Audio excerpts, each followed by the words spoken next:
Hi ನಮಸ್ಕಾರ, welcome back to my channel. ಇವತ್ತು ನಾನು ಹೋಗ್ತಿದ್ದೀನಿ ಟಿ ನರಸೀಪುರಕ್ಕೆ.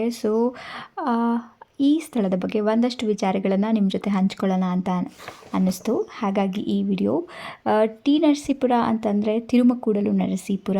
ತಿರುಮಕೂಡಲು ಇದನ್ನು ಸಂಸ್ಕೃತದಲ್ಲಿ ತ್ರಿಮಕೂಟ ಅನ್ನೋ ಪದದ ಅರ್ಥ ಬರುತ್ತೆ.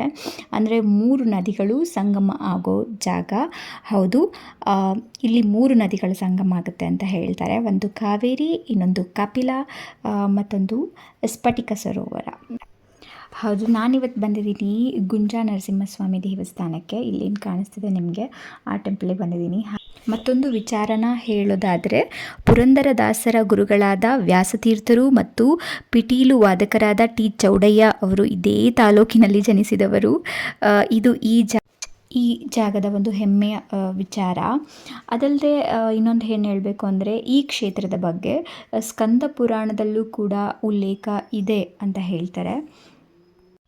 ಮತ್ತು ಪ್ರತಿ 3 ವರ್ಷಗಳಿಗೊಮ್ಮೆ ಈ ಕ್ಷೇತ್ರದಲ್ಲಿ ಕುಂಭಮೇಳ ನಡೆಯುತ್ತೆ. ಅನಾದಿ ಕಾಲದಿಂದಲೂ ಇದನ್ನು ಋಷಿಮುನಿಗಳು, ನಂತರ ರಾಜ ಮಹಾರಾಜರು ಆಚರಿಸ್ಕೊಂಡು ಬಂದಿದ್ದಾರೆ. ಆ್ಯಂಡ್ ಈಗಲೂ ಆ ಕುಂಭಮೇಳ ನಡೆಯುತ್ತೆ 3 ವರ್ಷಗಳಿಗೊಮ್ಮೆ. ಕಬಿನಿ ನದಿಯ ಬಲದಂಡೆಯಲ್ಲಿ ಇರುವ ಈ ಗುಂಜಾ ನರಸಿಂಹಸ್ವಾಮಿ ದೇವಾಲಯ, ಇದು ಸುಮಾರು 450 ವರ್ಷಗಳ ಹಳೆಯ ದೇವಸ್ಥಾನ. ಮತ್ತು ಈ ದೇವಸ್ಥಾನ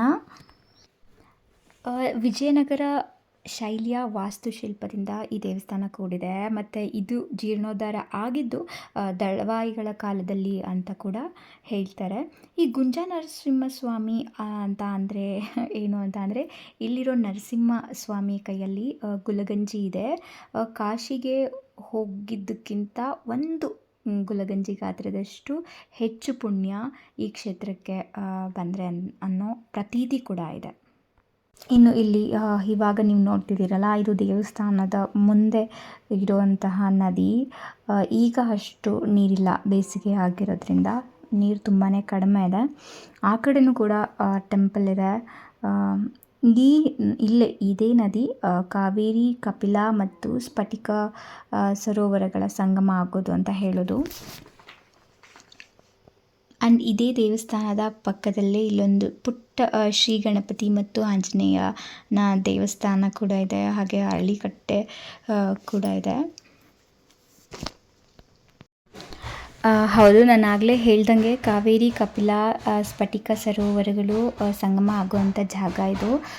ನೀವೆಲ್ಲ ನೋಡಿರ್ತೀರ, ಕಾವೇರಿ ಮತ್ತು ಕಪಿಲ 2 ನದಿಗಳು ಹರಿವನ್ನು ನಾವು ಕಣ್ಣಲ್ಲಿ ನೋಡ್ಬೋದು, ಕಾಣಿಸುತ್ತೆ.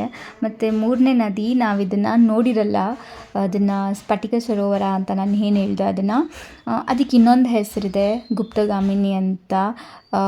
ನಮ್ಮ ನಾರ್ತಲ್ಲಿ ಏನಿದೆ ಸರಸ್ವತಿ ನದಿ, ಅದು ಕೆಲವು ದೂರ ಹರಿದು ಹೇಗೆ ಕಣ್ಣಿಗೆ ಕಾಣಿಸಲ್ವೋ, ಇದು ಅದೇ ಥರ ಕಣ್ಣಿಗೆ ಕಾಣಿಸಲ್ಲ. ಇದು ಭೂಮಿಯ ಒಳಗಡೆ ಇದರ ಅರಿವು ಭೂಮಿಯ ಒಳಗಡೆ ಇದೆ ಅನ್ನೋದು ಪುರಾಣಗಳಲ್ಲಿ ಉಲ್ಲೇಖ ಆಗಿದೆ.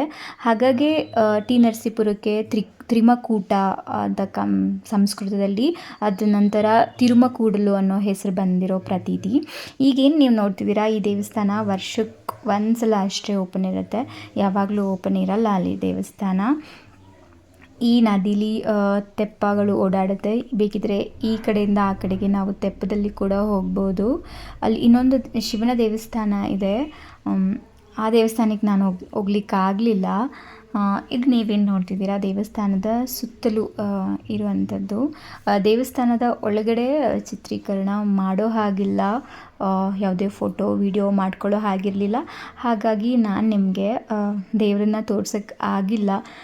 ಹಾಗೆ ನಾನು ನಿಮಗೆ ಮೊದಲೇ ಹೇಳಿದೆ, ಕಾಶಿಗಿಂತ 1 ಗುಲ್ಗಂಜಿ ಗಾತ್ರ ಪುಣ್ಯ ಈ ಪ್ರದೇಶಕ್ಕೆ ಹೋದರೆ ಅಂತ. ಯಾಕೆ ಅನ್ನೋದನ್ನು ಒಂದಷ್ಟು ವಿಮರ್ಶೆ ಮಾಡ್ಕೊಳ್ಳೋಕ್ಕೆ ಹೋದರೆ, ಅದನ್ನು ಅಲ್ಲಿ ಕಾಶಿಯಲ್ಲಿ ಗಂಗೆ, ಯಮುನೆ, ಸರಸ್ವತಿ 3 ನದಿಗಳ ಸಂಗಮ ಆದರೆ, ಇಲ್ಲೂ ಅದೇ ಥರ ಕಾವೇರಿ, ಕಪಿಲ ಮತ್ತು ಸ್ಫಟಿಕ ಸರೋವರದ ಸಂಗಮ ಆಗುತ್ತೆ. ಕಾಶಿಯಲ್ಲಿ ವಟ ವೃಕ್ಷನ ನಾವು ದರ್ಶನ ಪಡ್ಕೋತೀವಿ, ಇಲ್ಲಿ ಅಶ್ವತ್ಥ ವೃಕ್ಷ ಇದೆ. ಮತ್ತು ಕಾಶಿಯಲ್ಲಿ ಶಿವನನ್ನು ವಿಶ್ವೇಶ್ವರ ಅಂತ ಪೂಜೆ ಮಾಡ್ತಾರೆ. ಇಲ್ಲಿ ಅಗಸ್ತೇಶ್ವರ ದೇವಸ್ಥಾನ ಕೂಡ ಇದೆ. ಮತ್ತು ಇನ್ನೊಂದು ಏನು ಹೇಳಬೇಕು ಅನ್ನೋದಾದರೆ ಕಾಶಿಲಿ ವಿಷ್ಣು ಒಂದು ಬಿಂದು ಮಾಧವನ ರೂಪದಲ್ಲಿ ಪ್ರತ್ಯಕ್ಷ ಆಗಿದ್ದಿದೆ. ಮತ್ತು ಇಲ್ಲಿ ನೆಲೆಸಿರೋದು ವಿಷ್ಣು ಲಕ್ಷ್ಮೀ ನರಸಿಂಹನ ರೂಪದಲ್ಲಿ.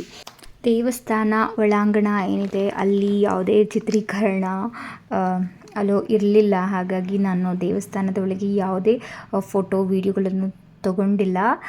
ನೀವೇನಾದರೂ ಈ ಕಡೆ ಬಂದರೆ ಈ ದೇವಸ್ಥಾನಕ್ಕೆ ಒಂದ್ಸಲ ವಿಸಿಟ್ ಮಾಡಿ ಅಂತ ಹೇಳ್ತೀನಿ. ಮತ್ತು ನನ್ನ ನೆಕ್ಸ್ಟ್ ವ್ಲಾಗಲ್ಲಿ ಸಿಗೋಣ. ಅಲ್ಲಿವರೆಗೂ thank you so much video ನೋಡಿದ್ದಕ್ಕೆ. ಆ್ಯಂಡ್ ಎಲ್ಲರಿಗೂ ಒಳ್ಳೆಯದಾಗಲಿ ಅಂತ ಹೇಳ್ತಾ ಈ ವಿಡಿಯೋನ ಎಂಡ್ ಮಾಡ್ತಾಯಿದ್ದೀನಿ. ಬಾಯ್ ಬಾಯ್.